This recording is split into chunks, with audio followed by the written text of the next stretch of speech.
ఇంపార్షియల్గా వ్యవహరించాల్సిన election commission ఏదైతే ఎన్నికలు మొదలైనప్పటి నుంచి కూటమితో కలిసినప్పటి నుంచి చూస్తా ఉంటే ముఖ్యంగా పల్నాడు ప్రాంతంలో టార్గెట్ చేసి అధికారులు మార్చడం దగ్గర నుంచి చూస్తా ఉంటే ఈ రోజు ఎన్నికలు అయిన తర్వాత ఈ వారం రోజు పరిణామాలు చూసినా కూడా మొత్తం వైఎస్ఆర్ కాంగ్రెస్ పార్టీ ఒకటే ఏదో గొడవలు చేసింది, తెలుగుదేశం పార్టీ వాళ్ళంతా సత్యహరిచంద్రులు, వాళ్ళు ఎటువంటి ఏం పని చేయలేదు అన్న ఇదిగా కూడా ఈరోజు ఎలక్షన్ కమిషన్ గానీ ఈ రోజు మొత్తం తెలుగుదేశం పార్టీ గురించి మాట్లాడే పరిస్థితి ఈరోజు చూస్తా ఉన్నాం.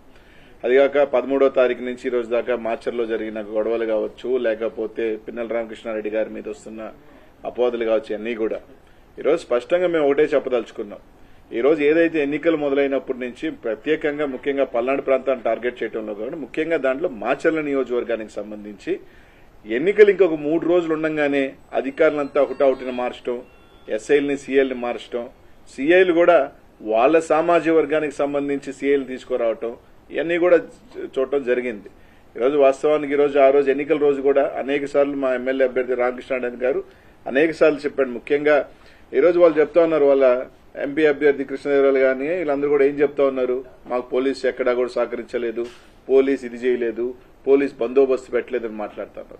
ఈరోజు స్పష్టంగా మేము తెలుగుదేశం పార్టీ నాయకులు కానీ ఈసీఐని కూడా అడుగుతా ఉన్నాం, మీరు ఇంపార్షియల్ గా వ్యవహరించలేదని దానికి. ఈరోజు ఇదే మాచర్లో ఎమ్మెల్యే గారి గ్రామం అయిన కర్లగుంట కావచ్చు, కేపీగూడెం ఏదైతే కేవలం 4,000 ఓట్లున్న 2 గ్రామాలలో పక్కపక్క గ్రామాలలో 2 డిఎస్పీలు పెట్టారు మీరు. అదే ఒప్పిచెర్ల 5,000 ఓట్లున్న పక్కన తుమ్మరకోట, చింతపల్లి, పాల్వాయి గేట్లో విపరీతంగా రిగ్గింగ్ జరుగుతూ ఉంది, ఆ ప్రాంతంలో భయభ్రాంతులు చేస్తున్నారని చెప్తున్నా కూడా ఎమ్మెల్యే గారు కానీ ఎస్పీకి ఫోన్ చేసినా కానీ కనీసం స్పందించాల.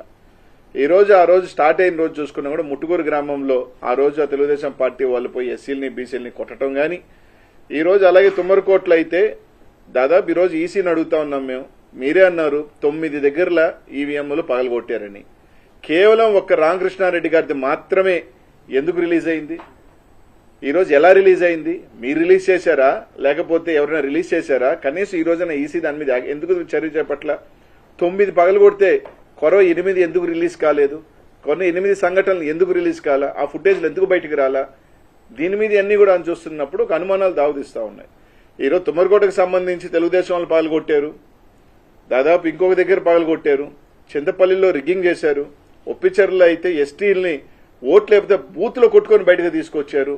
ఇదే పాల్వాయి గేటుకు సంబంధించి బీసీలు ఎస్సీలు మహిళలు ఓట్లైన పోతా ఉంటే ఓట్లైనీయకుండా కొట్టి తరిమేస్తుంటే ఎమ్మెల్యే గారు పోయి దాదాపు 1.5 గంట ఎస్పీకి ఫోన్ చేసినా అదే ఎస్పీ గారు మాచర్ల చుట్టూ తిరిగారు కానీ కనీసం పాల్వాయి గేట్ దగ్గరికి రావాలన్న ఆలోచన కూడా చేయలేదు. ఎందుకంటే ఇదంతా ఒక ప్రీ ప్లాన్డ్ గా ఎక్కడెక్కడ ఇబ్బంది పెట్టాలి, ఎక్కడెక్కడ తెలుగుదేశం వాళ్ళు రిగ్గింగ్ చేసుకోవాలి అని ఒక ప్రీ ప్లాన్డ్ గా చేసిన పద్ధతిలోనే నడిచింది.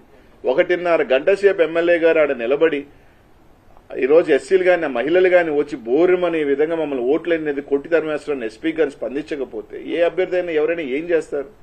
కొన్ని కన్వీన కార్యాలు దీనికి ఎవరు రెస్పాన్సిబుల్? దీనికి సంబంధించి అధికారులు రెస్పాన్సిబుల్ కదా? ఎలక్షన్ కమిషన్ కి ఈ ప్రాంతాల్లో ఒకసారి 7 బూతుల దగ్గర పగలగొట్టేస్తే రీపోలింగ్ ఎందుకు పెట్టలేదు? మళ్ళీ అక్కడే రీపోలింగ్ ఎందుకు చేయించారు? ఇదే తుమ్మరకోటలో మేము ఎస్పీ గారికి ఫోన్ చేశాం, సార్ అక్కడ భయపడతా ఉన్నారు, ఏజెంట్లు కూర్చునే దానికి కూడా ఇబ్బంది. అంటే పోలీసు ఆడ కూర్చోబెట్టి వైసీపీ ఏజెంట్లు లేకుండా రిగ్గింగ్ చేయించిన మాట వాస్తవం కాదా? ఇది ఎస్పీ గారితో మేము మాట్లాడలేదా? పాల్వాయి గేట్ దగ్గర ఆయన రామకృష్ణారెడ్డి ఏదైతే రామకృష్ణారెడ్డి అబ్బాయి తలబగిలింది, ఆయనకి దెబ్బలు తగిలినాయి.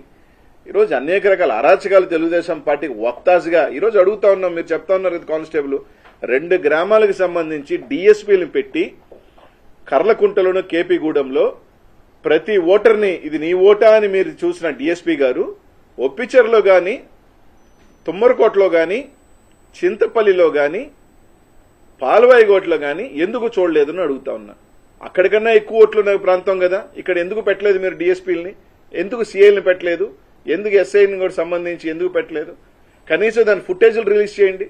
కనీసం ఈ 4 బూతులకు సంబంధించి చింతపల్లిలో ఉన్న 4 బూతులు, ఒప్పిచెర్లో ఉన్న 3 బూతులు, తుమ్మరకోటలో ఉన్న 3 బూతులను ఈసీ న్యూస్ ఎలక్షన్ కమిషన్ అర్థం నిజంగా ఇంపార్షియల్ గా చేసే పని అయితే ఆ బూత్ లో రోజు జరిగిన వారి అంతా కూడా తీసి జరిగిన దాని మీద విచారణ జరిపి అవసరమైతే రీపోలింగ్ పెట్టమండి. ఈ రోజు స్పష్టంగా మా ఎమ్మెల్యే గారు దాని మీద రీపోలింగ్ జరగండి, ఈ విధంగా జరిగితే దాని మీద ఈ రోజు దాకా యాక్షన్ తీసుకోవాలి. 13వ తారీఖున మీరు చెప్పారు పగలగొట్టారని, 13వ తారీఖున ఎస్పీ లేరా, పోలింగ్ ఆఫీసర్ లేదా? ఆ రోజు వెబ్ కాస్టింగ్ నుంచి మీరు వీడియో ఎందుకు తొలగించలేదు? 20వ తేదీ దాకా పట్టిందా మీకు? అంటే ఎవడో రిలీజ్ చేస్తే ఫేక్ది కావచ్చు, వాట్ ఎవర్ రిలీజ్ చేశారు. అది ఎలా రిలీజ్ అయింది? ఒకటే రిలీజ్ అయింది. 9 ఏమైనాయి? 9 ఉండాలి కదా. ఆ 9 ఎందుకు రిలీజ్ చేయలేదు?